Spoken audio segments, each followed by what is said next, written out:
Hello, welcome back to Baljo's Basement.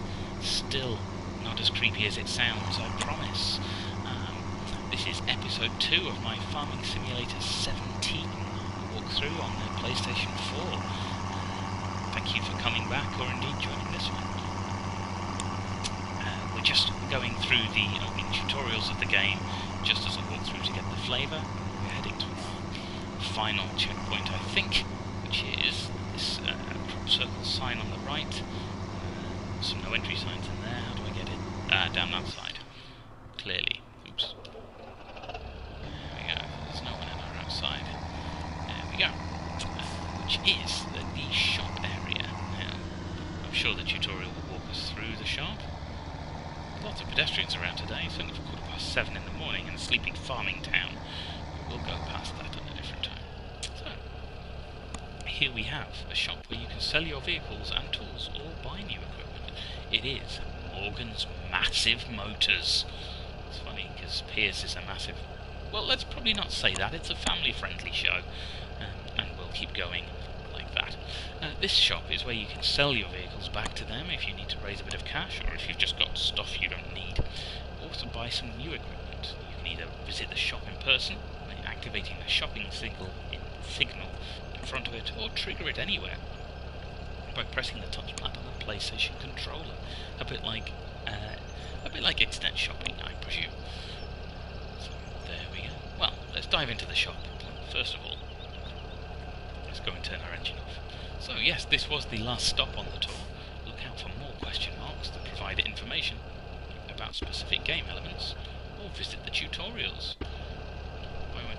That's why it won't let me stop. Found in the main menu for more in-depth information. Well, there we go. The tutorials are very helpful, indeed. But hey, that's what I'm here for. It's a playthrough. So, in the shop, we have all manner of bountiful things. This is where you can buy your huge machinery like harvesters, even for the beet harvesting, like potatoes and sugar beet you can do. Raising to some crazy prices. This looks a wonderful piece of kit. But you can search it either by category, like you have here, harvesters and the things you clip on the front, the headers, the tippers, all sorts of stuff like that. Or, if it's easier, you can do it by brand. Now, many of the brands are properly licensed. I'm not, as I say, I'm generally a city boy, but I've heard of quite a few of these, which I think is a testament to just how big the Farming Simulator series is. Fendt, I've heard of, Case or Cassie, I'm still going with Case, Agco, and many others as you stroll along here. You'll see a load. Heiselmat, I've heard of, Grimmy, Horsch, well, in fact, all these wonderful names. JCB, of course, they've got some amazing machines in this game. There we go. Kershaw and everybody. If you haven't got a Kershaw pressure washer, you haven't lived. I believe most of these are real brands. They've all been licensed. Lizard, in particular, is the one that isn't real. It's just the in-game generic, by and large, brand. The one that most interested me was, wait for it when, it was Lamborghini. If I can save up in-game for a Lamborghini tractor, I would be a happy person. Now, so we don't need anything from the shop right now. As I mentioned, this is where not only do you get equipment, you can also get consumable things, such as your seeds, which are here under the pallets menu. This is where you get your seeds. It gives you a big stock of everything. The fertilizer and other such things. These pallet saplings are quite impressive. The poplar saplings as well. You can actually plant a field full of trees, watch them grow, and then harvest them and sell them. So, but for now, we don't need to buy anything. We can just head back over to the farm. I see that Helper I has a nearly full grain tank, so let's groove back to our farm and let's see if we can empty his tank. We'll think of something to do with that. It's nice and full. Anybody coming? Yeah, the view isn't great from this particular tractor. It didn't look like anybody in the inside lane. If there is, I'll apologise to them later. we are. This is the main street through town. It's a dual carriageway. I don't know what the Americans would call that. It has a speed limit of 55. I saw the sign go past, but let's be honest, we're in a tractor. That's not going to affect us. While we're driving along this road, let's have another look at what we can do with our tractor. You can toggle those beacon flashy lights on and off. I think we'll turn them off for now.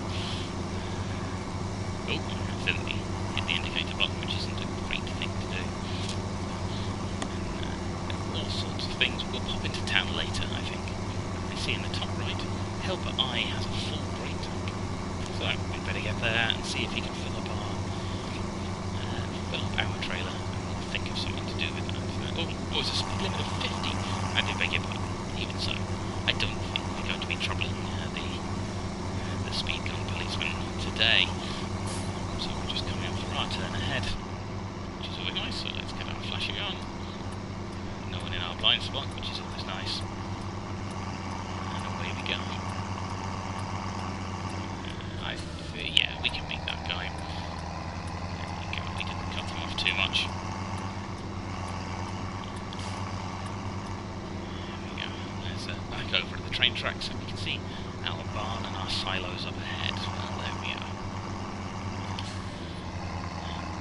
Much of the game where you go off-road, there are sort of defined dirt tracks, if you like. These are just going through one of our equipment stores.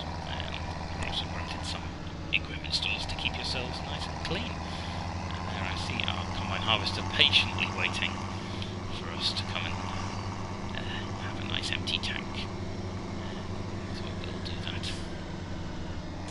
The straw that has been kicked up from the harvest, we'll deal with later. You can either plough it back in the field, or bale it up, or just collect it up.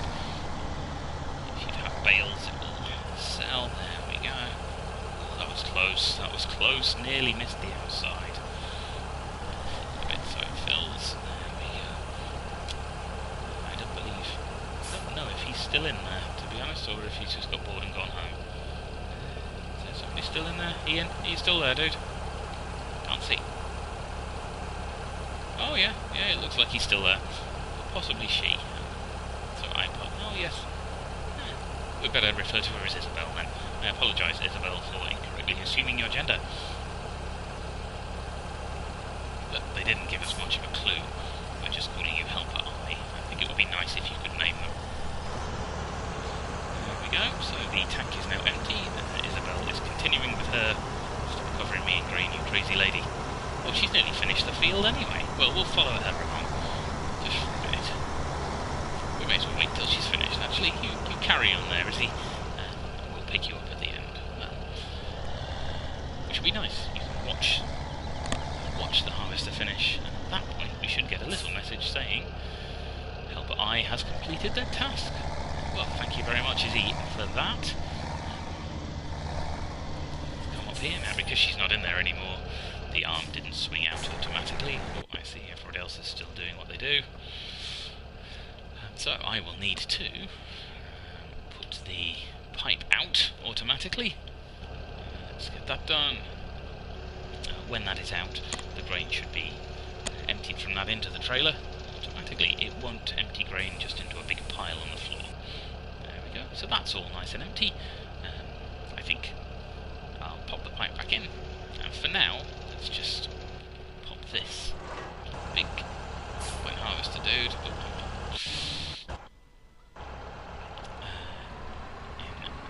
the equipment store over here, just for now, just to keep everything nice and tidy. Reversing these things is not something I'm great at. Again, they have pretty good mirrors, but I'm going to do it externally. I don't want to make too much of a mess of. I'm not good at reversing large machinery anyway, so to be suddenly faced with a rear steer combine harvester is not the greatest idea. Now, what do you do if you don't want to sell all your stuff straight away? Well, as you can see over there, we have some silos. Now, that's a great place to store your harvest if you don't want to sell it straight away, or if you're just busy. let's have a quick look. I can see one of those help points just outside it. Let's have a read through that and see what it says. Yep. These silos are for temporary storage of your commodities. Drive over the unloading spot with a full trailer. Well, it doesn't have to be full. Anyway, and unload its contents. A symbol is displayed to the right as soon as you are positioned to start unloading. Position to retrieve a commodity. I think they've called them two things in this, commodities or sometimes fruits, which is strange. Position a trailer below the pipe on the other side and activate it. It will be loaded until it is full or the storage is empty. Well, for now, let's jump in and get it unloaded. Let's look for our little unloading symbol in the right-hand bottom corner. There we go. That looks about right to me. It won't let you unload in a big pile on the floor. We still have our back tip side open. Let's pull forward a bit just to make sure. So let's unload all of that lovely grain that we had. You can see it just underneath the tipper, pouring out, gives a little shake, and away we go. Just let that finish coming back down. It doesn't feel very safe driving around with the trailer open. Okay, right. Well, for now, let's have a little stop here, turn the engine off and see where everybody's up to. We're back in our little pickup, which is always nice. There are all sorts of things you can do with the pickup. Even you can raise and lower the tailgate, just like that. You could flip it down, pop a little pallet in the back, pop that back up, and drive it back to your farm. You don't need to borrow a big tractor or anything like that. It's got a horn. Hey! It has little belts in the back. You can use it to fasten things down. We'll come back to more of those later. But for now, let's pop this somewhere sensible. Let's go and see how everyone else is doing. One of the things you don't want to do in this game is drive too fast. Particularly this pickup, not so much with the tractors, but particularly with this pickup, it has a tendency to spin out a little bit. It's not particularly a game like that. How are you doing there, sir? You okay? F. You must be Frankie. Well done. Seems to be doing okay. He's nearly done as well. And at that point, our money should stop going down. There we go. Let's get that turned around. Go and check out how our other gentleman is doing. E. I wonder who that might be. I didn't see whether that was a lady or a gentleman. That looks some very nice ploughing, my friend. Seeding, even. Let's just jump out. We'll leave the engine running for a sec. See if we can catch him up. Yo. There we go. You must be Eric. Keep going, Eric. Doing a good job, sir. Right. So, really, for now, that is the walkthroughs. There are many things you can do. I'll jump in here. We'll head back to the house, have a bit of a cup of tea on the porch, and I'll go through all the map screen and all the various help items that you have. Oh, careful! We do not want to be going 60 mile an hour in a field. That's asking for trouble. Even a private field, I probably wouldn't want to go that far. No one on the road. We'll dive on the road for now. And let's pull up here at our house. This is our yard. We'll have a quick look around there as well. There we go. So, we'll sit here with a little cup of tea on the porch whilst there we go. Whilst I go through all the help menus. There we go. While everybody's working, I'll leave it going. This is the first page. It's a nice big show of the map. It gives you a breakdown of all the crops you can have and which field they are in. And also, if you using the left and right stick, it'll show you what state the fields are in as well, which is nice. Many of those are growing. Some of them are ready to be harvesting, and others are just underway. You can see our field 12 there, right in the middle, is part way through cultivated and growing already, which is very nice. So 15 was the field we harvested, number 14 was that which was cultivated, and Eric there is working in field 12, sowing our, I can't remember what it was now, canola beans. Don't know what that is, sounds like it's from Red Dwarf to me. And yeah, there we are. On our second help screen, it gives you a breakdown of all the prices of you can sell things. Now, we shall remember canola, which is what we're growing. There you go, that's that cowslip type flour. It's the third one along there. It's selling for some quite nice things per litre. The numbers along the top, you can see, are the amounts of litres that are held in our silos. Now that's very nice. They give you quite a stock of stuff to sell or use. I'm not going to touch on it too much, but these prices are live as well. Not live in market terms, but they fluctuate. They may even fluctuate while we're looking at them here, but don't worry about that too much. If you sell too much of something, the price will go down. It's basically supply and demand driven. I think it encourages you within the game to undertake some sort of diversity. Nothing to do with the group. There's many types of things you can grow. We'll come back to those. This vehicle overview shows you how long each vehicle has until its next service and how much it's costing you per day in maintenance costs. The third empty column at the moment is what the lease costs are. You don't have to buy the vehicles outright from the shop. You can lease them. It's a good way to get started, but in the long run it tends to get quite expensive. And on the right hand side is what you could sell it for. So our lovely Axial Flow, the combine harvester, we could sell for 30,000. Well, not yet. We'll take it slow. And of course, a finance page.